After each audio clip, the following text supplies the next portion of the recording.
경찰은 어제 오후 5시 30분 살인 혐의를 받는 교사 A씨에 대한 압수수색 영장을 발부받았다고 밝혔습니다. 가해 교사는 지난 10일 오후 4시 30분쯤 대전의 한 초등학교에서 1학년 학생인 김하늘 양을 흉기로 살해한 뒤 자해한 상태로 발견돼 병원으로 이송됐습니다. 현재 중환자실에 입원 중이지만 생명엔 지장이 없는 상태입니다. 가해 교사는 수업에 배제돼 짜증이 나서 범행을 벌였다고 경찰에 진술했습니다. 또 범행 당일 오후 1시 30분쯤 학교 인근 상점에서 흉기를 구매한 사실이 확인됐습니다. 경찰은 가해 교사가 건강을 회복하는 대로 신병을 확보하고 차량과 주거지, 병원 진료 기록 등을 조사해 범행 동기와 계획성 여부를 확인한다는 방침입니다. 가해 교사의 신상 공개 여부도 검토하고 있습니다. 신상 공개 범죄가 상당히 중대하죠. 예, 그런 부분에서 저희들이 검토는 할 예정이고요. 당초 부검을 원하지 않던 김양의 유가족이 입장을 바꿔 부검에 동의하면서 국립과학수사연구원 대전과학수사연구소에서 김양에 대한 부검이 진행됩니다. 유가족들은 필요하면 법이라도 만들어 이런 일이 다시 일어나지 않게 해달라고 호소했습니다. 제2의 하늘이가 나오지 않을 수 있도록 정부는 하늘이법을 만들어서 심신미약인 선생님들의 치료를 학교에 하교하는 저학년들의 책임질 수 있는 모습을 만들어야 된다고 생각합니다. 새학기를 앞두고 학부모들의 불안이 커지는 가운데 교육당국도 긴급 대책 마련에 나섰습니다. 이주호 부총리 겸 교육부 장관은 오늘 오후 17개 시도 교육감과 함께 정신질환을 앓고 있는 교사를 관리할 방안 등을 논의할 예정입니다. 교육가족을 대표해서 전국의 학부모님께 사죄드리고요. 다시는 이런 일이 일어나지 않도록 근본적인 대책 마련하도록 하겠습니다. 국회 교육위원회는 이번 사건의 경위와 대응을 놓고 오는 18일 현안복을 진행합니다. 사건이 발생한 초등학교는 이번 주 휴업을 결정했으며 학생들과 교직원을 대상으로 긴급 심리상담을 지원할 방침입니다. EBS 뉴스 송성환입니다. 지난 10일 오후 돌봄 교실을 나서던 1학년 김하늘 양을 시청각실로 유인해 살해한 교사 A씨는 2018년부터 우울증을 앓았다고 경찰에 진술했습니다. 그런데 가해 교사는 지난해 12월 초 6개월간 질병휴직을 신청하고 휴직 기간을 다 채우지 않은 채 20여일 만에 다시 학교로 돌아왔습니다. 휴직 중이라도 회복되었다는 진단서를 제출하면 언제든지 복직할 수 있기 때문입니다. 의사의 진단서를 첨부해서 교원이 복직을 신청하게 되면 30일 이내에 저희들은 반드시 복직을 시키도록 이게 되어 있습니다. 정신과 전문의가 그 해당 교사가 일상생활을 할 정도로 회복되었다라는 진단서를 발급하였고 이를 첨부해서 우리 교육청에 복직을 신청하였습니다. 조기에 복직해도 정상적인 교육 활동이 가능한지 검증하는 절차는 없었습니다. 질병휴직 이후에 복직 의사가 있다라고 하고 조기 복직을 하겠다고 하거나 이런 상황이 생겼을 때 교육청에서 이 부분을 임의적으로 막을 수 있는 방법이나 이런 부분들이 실질적으로 없다라고 볼 수 있는 거죠. 정신적, 신체적 질환으로 정상적인 직무 수행이 불가능하다고 판단하면 교육청은 해당 교사에게 직권휴직, 나아가 공무원 신분을 박탈하는 직권 면직까지 권고할 수 있습니다. 이를 위해 시도교육청에 질환교원 심의위원회를 두고 있지만 개최 요건이 까다로운 편입니다. 장기적이고 지속적으로 정상적인 직무 수행이 불가능하다는 판단이 있어야 위원회를 열 수 있습니다. 실제로 대전교육청은 제도가 도입된 이후 단 한 차례 열리는 데 그쳤고 서울교육청은 한 번도 개최하지 않았습니다. 제도가 사실상 제 기능을 하지 못한다는 지적이 나오는 이유입니다. 이에 대해 대전교육청은 휴직과 복직을 반복하는 등 지속적으로 문제가 있을 때 위원회가 열린다며 가해 교사는 질병휴직을 한 번만 신청했기 때문에 해당되지 않았다고 해명했습니다. 정신질환 문제는 민감한 개인정보에 해당하기 때문에 교육당국에서 정신질환 병력을 가진 교원들의 현황을 파악하는 데도 한계가 있습니다. 민감 정보이기 때문에 질환교원 현황 파악에 대단히 한계가 많다. 학교나 동료 교원들이 요청이나 민원이 있어야 그 조사를 하거나 발견 단계로 갈 수 있는데 현실적으로 그게 매우 어려운 상황이다. 교육부는 오늘 오후 17개 교육청 시도교육감들과 간담회를 열고 관련 대책들을 논의할 예정입니다.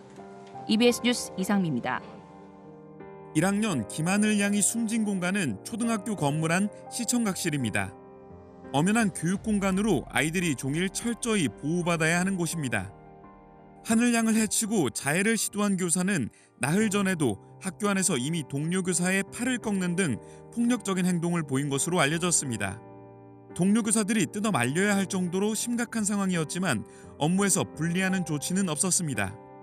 사망한 아이는 오후 4시 30분 돌봄 교실을 나가 학원 차량으로 향하는 짧은 시간에 변을 당한 것으로 추정되는데 아이를 인계하는 과정에서 별다른 안전관리 체계가 없었다는 것도 문제였다는 지적이 나옵니다. 학교의 안전을 위협하는 사건 사고는 이번이 처음이 아닙니다. 앞서 2년 전 대전 대덕구의 한 고등학교에서는 40대 교사가 교무실로 찾아온 20대에게 흉기로 습격당하는 일이 있었습니다. 피해 교사는 다행히 병원으로 옮겨져 치료를 받았지만 가해자는 살인미수 혐의로 지난해 대법원에서 징역 14년형을 확정받았습니다. 당시 교육부는 학교에 출입하는 외부인의 신분 확인을 강화하는 등 관련 대책을 세우기도 했습니다. 이번 사고 이후에도 안전사각지대에 대한 보호 조치가 강화돼야 한다는 목소리가 높아지고 있습니다. 한국교원단체 총연합회는 철저한 진상조사와 재발방지 대책을 촉구했고 전국교직원 노동조합은 학교가 학생들에게 안전한 공간이 될 수 있길 바란다는 애도 성명을 발표했습니다. 실천교육교사 모임은 교육 현장의 구조적인 문제를 인식해야 한다고 짚었습니다. 교사 선생님에게 폭행을 행사하거나 이런 사안들이 생겼으면 이제 사안이 결과가 나오기 전까지는 어쨌든 계속 교직이 유지가 되는 거니까 교사의 교육 활동을 제지할 만한 그런 법적인 근거가 없다 보니까 이거에 대한 제도 마련이 좀 시급하지 않나. 최상목 대통령 권한대행은 교육부와 관계기관의 철저한 조사와 다시는 이와 같은 일이 일어나지 않게 필요한 대책을 마련할 것을 주문했습니다. EBS 뉴스 박광주입니다. 네, 가장 안전해야 할 학교에서 이 어린 학생이 그것도 교사에게 살해당한 참극에 이 교육 현장은 일대 충격에 휩싸였습니다. 안타까운 사건을 막을 수는 없었는지 그리고 지금부터라도 필요한 조치는 무엇인지 취재 기자와 자세히 확인해 보겠습니다. 자, 배하정 기자, 지금 일단 경찰 수사가 진행 중입니다. 현재까지 밝혀진 내용부터 정리해 볼까요? 네, 먼저 고인이 된 김하늘 양의 명복을 빕니다. 경찰 조사에 따르면 가해 교사는 경찰에게 복직한 지 3일 만에 짜증이 났다고 진술했습니다. 교감이 수업에 들어가지 못하게 해서 짜증이 났다는 건데 수업에서 배제된 것에 대한 불만이 범행의 동기가 된 것으로 보입니다. 범행 당일에는 오후에 외부에서 흉기를 사 교내로 들어왔고 시청각실 밖에서 돌봄교실 수업이 끝나고 나오는 아이와 함께 죽을 생각으로 범행을 저질렀다고 진술했습니다. 특정 학생을 노린 것이 아니라 어떤 아이든 상관없다는 생각을 했다고 합니다. 맨 마지막에 나오는 아이에게 책을 주겠다며 시청각실로 유인해 목을 조르고 흉기로 찔렀다고 경찰에 진술했습니다. 해당 교사는 2018년부터 우울증 치료를 받아왔고 휴직 중에는 자살 충동을 느낀 적도 있다고 경찰에 진술했습니다.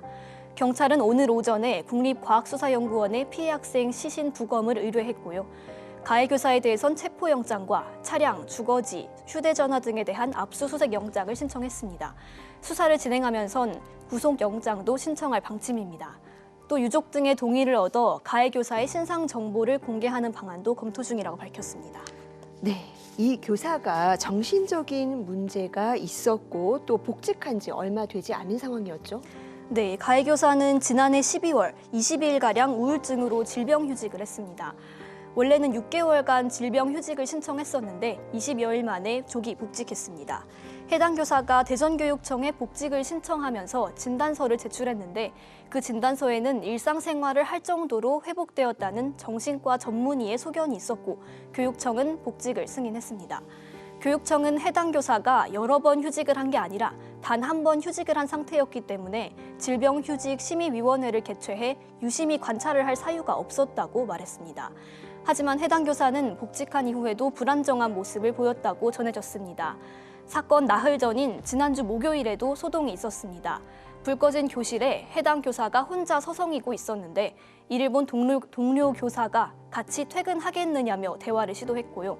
이에 해당 교사가 손목을 강하게 부여잡으며 동료 교사에게 폭력적인 행동을 보이고 왜 나만 불행해야 되냐는 발언도 해 동료 교사가 매우 놀랐던 것으로 전해졌습니다. 네, 사건의 실체를 더 규명을 해봐야겠지만 일단 적어도 2번의 기회를 놓친 것으로 보입니다. 먼저 이 마음 건강에 문제가 있었던 교사가 조기에 복직을 신청했는데 제대로 확인했느냐라는 부분, 그리고 사건 직전에 폭력적인 이상 징후를 보였는데 제대로 분리가 되지 않은 부분, 이 2가지 문제가 있었는데요. 되짚어 볼수록 이 안타까운 사건이 사전에 방지될 수 있었던 건 아니냐, 이런 안타까운 생각이 드네요. 어떻습니까? 네. 학교와 교육청의 대응이 적절했는지를 두고 논란이 커지고 있습니다. 지난 목요일 소동 이후라도 발빠른 조치를 했다면 사건이 발생하지 않을 수 있었을 거라는 안타까움에서입니다. 사건은 어제 오후에 발생을 했는데 교육지원청은 어제 오전에 지난 목요일 소동에 대해 상황을 파악하려고 이 학교를 다녀갔다고 합니다. 2명의 장학사가 해당 학교에 가서 상황을 파악한 뒤 해당 교사에 대해서는 관찰할 필요가 있다며 학교 관리자에게 해당 교사와 아이들을 분리 조치하도록 권고한 상황이었습니다. 학교는 해당 교사를 교감 옆자리에서 근무하도록 한 상태였고요. 유족들은 강한 분노를 표하고 있습니다. 학교에 책임을 묻고 있는 상태입니다. 네, 교육당국 분리 조치를 권고한 바로 그날에 사고가 벌어진 거죠. 자, 지금 교육당국은 추가로 어떤 대응 준비하고 있습니까? 네, 우선은 대전교육청이 이번 주 금요일까지 해당 학교의 재량 휴업을 결정했습니다. 오늘 내려진 임시 휴교 조치를 학교장 재량으로 금요일까지 휴교 기간을 늘리기로 한 겁니다. 학생들은 다음 주부터 순차적으로 등교하는데 1에서 3학년 학생들은 월요일부터, 4에서 6학년 학생들은 화요일부터 등교할 계획입니다. 또 본청과 각 교육지원청에 있는 위센터를 연계해 해당 학교 학생들의 응급 심리 상담을 돕겠다고 밝혔습니다.